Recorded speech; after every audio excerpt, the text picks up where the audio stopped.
안녕하세요. DI 성형외과 닥터눈 코익 정현희 원장입니다. 이번 편에서 소개해드릴 금쪽 같은 제 환자분은 코 수술 후에 코에 염증이 생겨서 보형물과 이식물을 모두 제거하셨고요. 그 이후에 심한 구축이 발생하는 바람에 스트레스 받으시면서 수년을 지내시다가 코재 수술을 하신 분입니다. 금쪽이 환자분들 항상 말씀드리지만 스트레스 받아가면서 수년 기다리지 마세요. 이전에 수술해서 문제가 생기신 분들은 조직이 많이 손상되어 있으니까 물론 조금 기다리시긴 해야 돼요. 손상된 조직이 충분히 성숙될 수 있는 시기 딱 1년 정도만 힘내서 견뎌주시고, 그리고 그냥 해결하세요. 마음고생하시면서 지내는 시간들 저는 너무 안타깝고 아깝게 느껴지던데 그렇지 않으신가요? 환자분께서는 14년 전에 고어텍스와 귀염고를 사용해서 코 수술을 하셨어요. 그 이후에 경과를 지내시던 중 염증이 발생하게 되셨고, 그래서 결국 전체 이식물을 모두 다 제거하고 그리고 6개월 지내신 다음에 서둘러서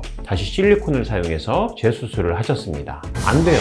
너무 이릅니다. 6개월 때에는 수술 들어가 보면 조직이 아직 성숙이 덜 돼 있어서 약간 단단하고 주변 조직은 흐물흐물거리는 그런 느낌이랄까? 그리고 이 시기에 너무 서둘러서 재수술하시면 이후에 다시 조직 반응이 좀 심하게 오기 때문에 구축이 재발하시는 분도 종종 계시거든요. 그리고 또 하나, 그것도 안 됩니다. 단순히 실리콘 삽입이라니요. 이렇게 염증이 발생되신 분들은 재수술 시에도 비슷한 구축 반응이 발생할 수도 있기 때문에 반드시 코끝 지지 구조를 튼튼하게 만들어 드려야 되는데, 안타깝게도 실리콘만 사용해서 재수술을 하셨습니다. 그래서 당연히 예상되는 변화가 발생하셨죠. 아마도 제 유튜브를 보고서 공부하신 분들은 다들 아실 거예요. 저는 환자분께서 아무리 이렇게 간단한 수술 방법을 원하셔도 그게 환자분 상태에 맞지 않다면 원하시는 대로 해드리지 않거든요. 제가 뭐 돈만 벌자고 수술하나요? 결국에 장기간에 걸쳐서 코끝은 서서히 들리게 됩니다. 그래서 결국 이런 모양이 되셨죠.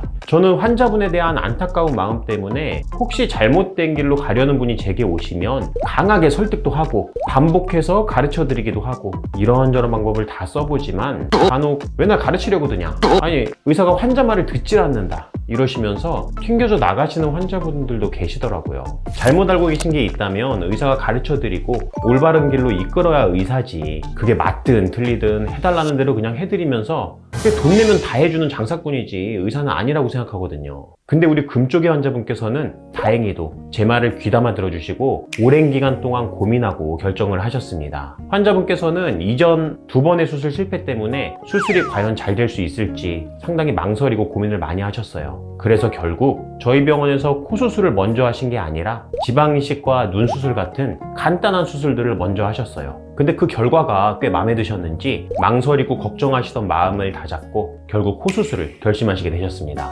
자, 그러면 제가 저희 금쪽이 환자분께 어떤 솔루션을 드렸는지 궁금하시죠? 일단은 환자분 피부가 너무 두껍고 단단한 상태였어요. 염증도 왔다 가서 심한 흉조직 반응과 구축 반응이 있었기 때문에 너무 당연한 상황이었죠. 이렇게 구축이 발생하고 조직이 단단한 경우에는 아무리 늑연골로 재수술을 한다고 해도 다시 구축이 일부 재발할 수 있기 때문에 걱정이 많이 됩니다. 그래서 코끝 지지 구조를 한 번 더 보강할 수 있다면 더욱 좋겠죠. 여기에 바로 비밀이 있습니다. 일반적으로 콧대에 보형물을 넣는 경우가 많은데 보형물은 살짝 탄성이 있는 재료죠. 그래서 구축 반응이 생기는 경우에 보형물의 탄성 때문에 들리는 방향으로 살짝 변형이 오는 경우가 있습니다. 그래서 심한 구축이 있는 분들께는 콧대에 자가 조직을 쓸 겸, 그리고 구축도 최소한으로 예방할 겸 자가늑연고를 사용해서 콧대를 채우라고 말씀을 드립니다. 그래서 금쪽이 환자분께서도 코끝의 지지구조뿐만이 아니라 콧대까지도 모두 늑연고를 사용해서 수술을 하시게 되셨죠. 그러면 일석이조잖아요. 보형물을 안 써도 되는데 구축까지 최소화할 수 있죠. 장기적인 안정성도 좋아지고 너무 좋죠. 근데 한 가지 감수해야 되는 점이 있습니다. 보형물 사이즈만큼의 늑연골이 추가로 나와야 하기 때문에 좀 더 넓은 범위에 걸쳐서 늑연골을 채취해야 되죠. 물론 그렇다고 해서 수술 자체가 엄청 커지는 건 아니니까 걱정하실 필요는 없습니다. 그리고 중안부가 많이 꺼져 있고 콧볼의 피부도 타이트한 상태였기 때문에 귀족 수술을 병행해서 코바닥을 높여주는 수술을 같이 시행하였습니다. 그 덕에 코끝을 상당 부분 높였음에도 불구하고 아주 자연스러운 모양이 나올 수 있도록 해드렸죠. 이렇게 연령이 높아지실수록 코의 높이나 입체감도 중요하겠지만 그와 더불어 자연스러운 느낌이 나야 되거든요. 그래서 팔자주름도 없앨 겸 높은 코와 밸런스를 맞춰서 자연스러운 느낌까지 날 수 있도록 해주는 귀족 수술을 병행하시는 경우가 많습니다. 저희 병원에서 코재 수술하시고 그 결과는 어떠셨을까요? 궁금하시죠? 수술을 마치시고선 잘 회복하시고 경과 때 달라진 모습으로 웃으면서 찾아오셨어요. 수술 결과에 만족하시고 잘 지내신다는 말씀을 들으니까 기분이 너무 좋더라고요. 이 맛에 그렇게도 힘들다는 재수술 전문 성형외과 의사로 살고 있는 거죠. 게다가 제가 직접 말하기 부끄러운 이야기지만 코뿐만이 아니라 얼굴에 관련된 눈, 지방, 리프팅, 윤곽 이런 여러 안면 성형 수술의 결과가 꽤 괜찮아서 소개를 통해서 오시는 많은 분들께서 얼굴의 여러 수술들을 한 번에 받으시러 찾아오시는데, 이분처럼 여러 부위 수술을 모두 해드리는 분은 느낌이 뭐랄까 진짜 아빠가 된 느낌이 들거든요. 그래서 더욱 신경 써갖고 봐드리고 있습니다. 자, 그럼 금쪽 환자분 수술 전후 한번 보실까요? 우선 술전 정면 사진 보시면 코가 많이 들렸죠. 그리고 심한 구축 반응이 와서 코끝이 통통하고 뭔가 꾹 눌린 것 같은 느낌이에요. 밑에서 봐도 코끝이 낮고 콧구멍 변형도 꽤 있죠. 구축이 오게 되면 콧날개 연골이 비틀리는 변형을 유발하면서 전체적으로 틀어지고 콧구멍이 비대칭이 되는 경우가 많습니다. 측면에서 보시면 코끝이 상당히 들렸죠. 피크 지점이 콧볼의 상단 경계에 있어요. 이러면 정면에서 볼 때도 코가 많이 들려 보인다고 합니다. 게다가 코끝 피부를 당겨 내려보면 이전에 구축 반응이 심하게 왔었기 때문에 단단해서 잘 내려오지도 않아요. 참 막막하죠. 자, 그럼 수술 후엔 과연 어떻게 되셨을까요?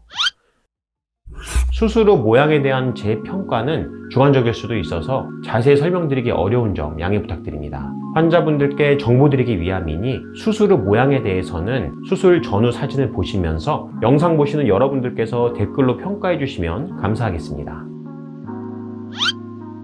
어떻게 좀 도움이 되셨나요? 제 금쪽 같은 환자분과 비슷한 안타까운 경험을 겪는 분이 생기지 않기를 바라는 마음으로 만들었습니다. 이 영상들이 널리 알려져서 어느 누구에게도 생기지 않았으면 하는 바람입니다. 이상 마치겠습니다. DI 성형외과 전문의 정현희 원장이었습니다. 감사합니다.